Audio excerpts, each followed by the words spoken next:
Penyebab kematian Nabi Musa dan kebangkitannya. Kematian Nabi Musa sepertinya aneh atau tidak alami, yang mengakibatkan dirinya tidak diizinkan oleh Allah untuk memasuki negeri perjanjian Kanaan. Padahal sudah puluhan tahun Nabi Musa bersusah payah memimpin orang-orang Israel eksodus dari perbudakan di negeri Mesir menuju ke tanah Kanaan. Nabi Musa yang malang sudah melalui banyak hal dalam kehidupannya, terutama ketika beliau memimpin eksodus orang-orang Israel. Meskipun Nabi Musa telah melakukan banyak hal bagi Allah dan bangsa Israel, tetapi akhirnya beliau tidak dapat menikmati janji yang telah dibuat oleh Allah kepada Abraham berabad-abad sebelumnya. Dalam Kejadian 12 ayat 7 dikatakan, "Aku akan memberikan negeri ini kepada keturunanmu." Menjelang kematiannya, Nabi Musa naik ke atas gunung Nebo dalam Ulangan 34 ayat 1. Kemudian naiklah Musa dari dataran Moab ke atas gunung Nebo, yakni ke atas puncak Pisgah yang di tentangan Yeriko. Dalam kesendirian di atas puncak gunung yang sunyi sepi itu, Musa merenungi atau merefleksikan dirinya tentang perjalanan hidup yang sudah dilaluinya.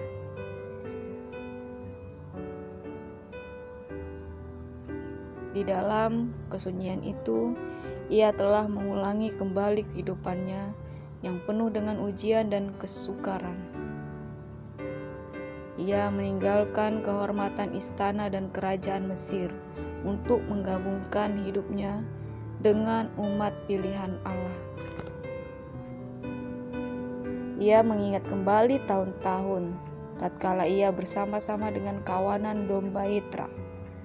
Terlihatnya malaikat di belukar yang menyala dan panggilannya untuk melepaskan Israel. Kembali ia melihat mukjizat-mukjizat kuasa Allah yang hebat yang dinyatakan untuk umat pilihan itu, dan rahmat serta panjang sabarnya selama tahun-tahun pengembaraan dan pemberontakan mereka. Ketika Nabi Musa sedang merenungi kehidupannya,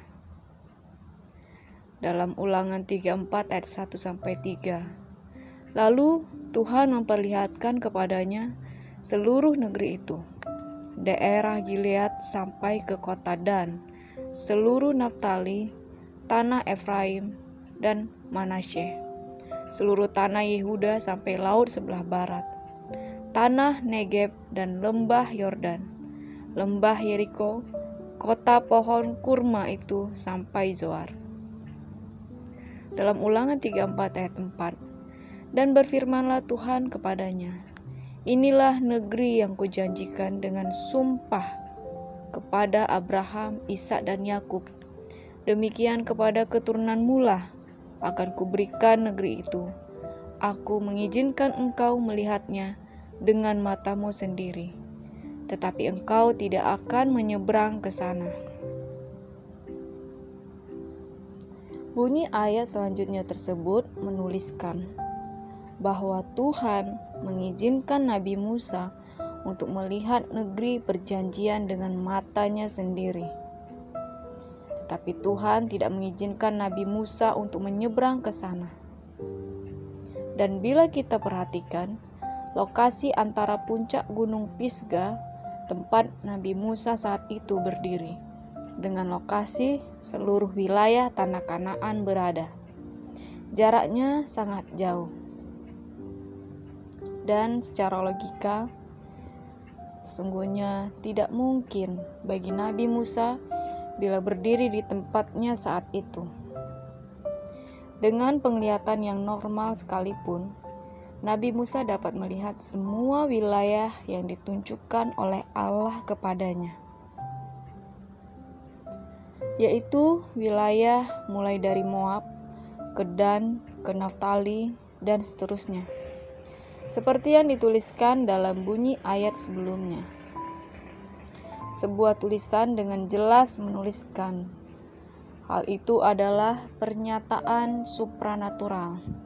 Bukan hanya tanahnya, tetapi seperti apa tanah itu sesudah mereka merebutnya sebagai milik. Jadi, pemandangan yang diberikan oleh Allah untuk dapat dilihat oleh Nabi Musa itu adalah sebuah penglihatan atau pemandangan supranatural tentang suasana tanah perjanjian di masa depan yang indah, damai, makmur, dan sejahtera. Dalam peristiwa ini, sebagaimana manusia mungkin kita boleh merasa atau berpikir, dengan memberikan penglihatan yang sungguh indah dan menakjubkan tentang suasana tanah perjanjian di masa depan itu. Sepertinya seolah-olah Tuhan sedang menggoda Musa hingga membuat hatinya gundah. Mungkin bahasa sederhana manusia seperti begini.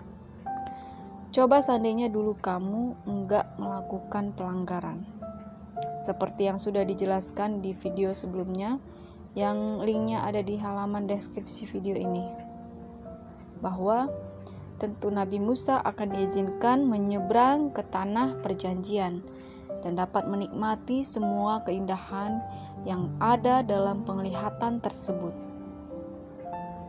Dan sesudah itu, Nabi Musa juga diberikan penglihatan tentang tanah Kanaan yang berhubungan dengan bumi yang baru, tanah yang permai.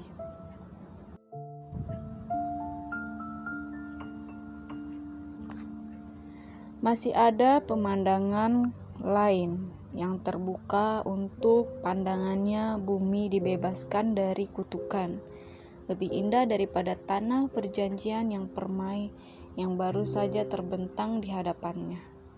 Tidak ada dosa dan maut tidak dapat masuk. Di sana bangsa-bangsa yang diselamatkan menemukan rumah kekal bagi mereka. Dalam Ulangan 34 ayat 5-7, lalu matilah Musa, hamba Tuhan itu, di sana di tanah Moab sesuai dengan firman Tuhan, dan dikuburkannya lah di suatu lembah tanah Moab, di tentangan Bet Peor, dan tidak ada orang yang tahu kuburannya sampai hari ini. Bunyi ayat tersebut menuliskan bahwa Nabi Musa mati di tanah Moab dan dikuburkan di sana, serta lokasi tempat kuburannya tidak akan pernah bisa ditemukan. Mengapa orang-orang Israel, para pengikut Musa yang banyak itu, tidak dapat menemukan kuburannya? Itu disebabkan karena Allah adalah sebagai satu-satunya yang terlibat dalam penguburan kematian Musa. Hal itu menunjukkan bahwa ada sesuatu yang istimewa dari penguburan Musa.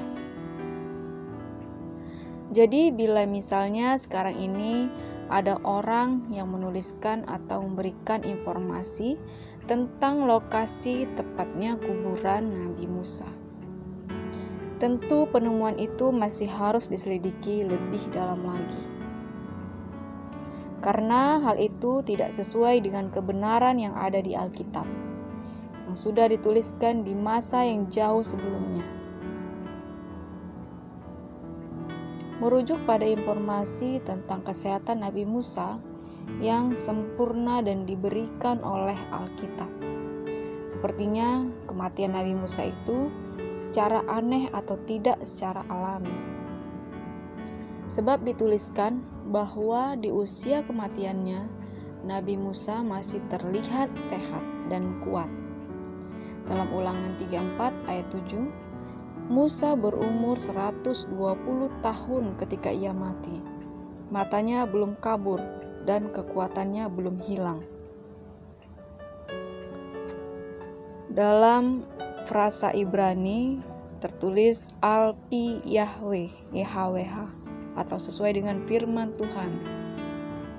Dan yang secara harafiah adalah berarti sesuai dengan mulut Tuhan, yang merujuk pada kematian Musa yang luar biasa. Dan dari ungkapan ini, seorang Midras Yahudi kuno menyatakan bahwa hidup atau mati Musa berpulang pada firman atau mulut Allah. Karena kitab suci menuliskan bahwa nafas Allah itulah yang memberikan kehidupan dalam Kejadian 2 ayat 7.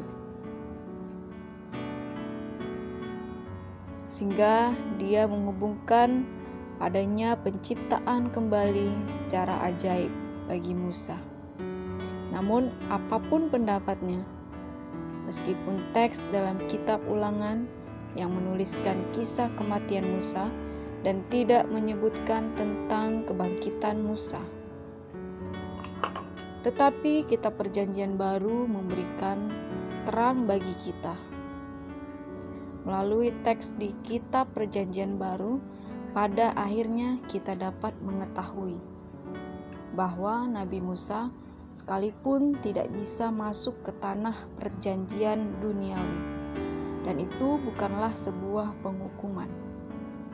Kemudian negeri perjanjian Kanaan duniawi itu juga masih menjadi tempat peperangan, penaklukan, dan penderitaan. Gantinya Nabi Musa malah masuk ke tanah perjanjian surgawi, yaitu Yerusalem surgawi. Dan bahkan sekarang surga itu adalah menjadi rumahnya, sebuah tempat tinggal yang jauh lebih baik dibandingkan dengan tanah perjanjian duniawi. Terima kasih sudah menyimak video ini, kiranya memberkati kita semua. Shalom.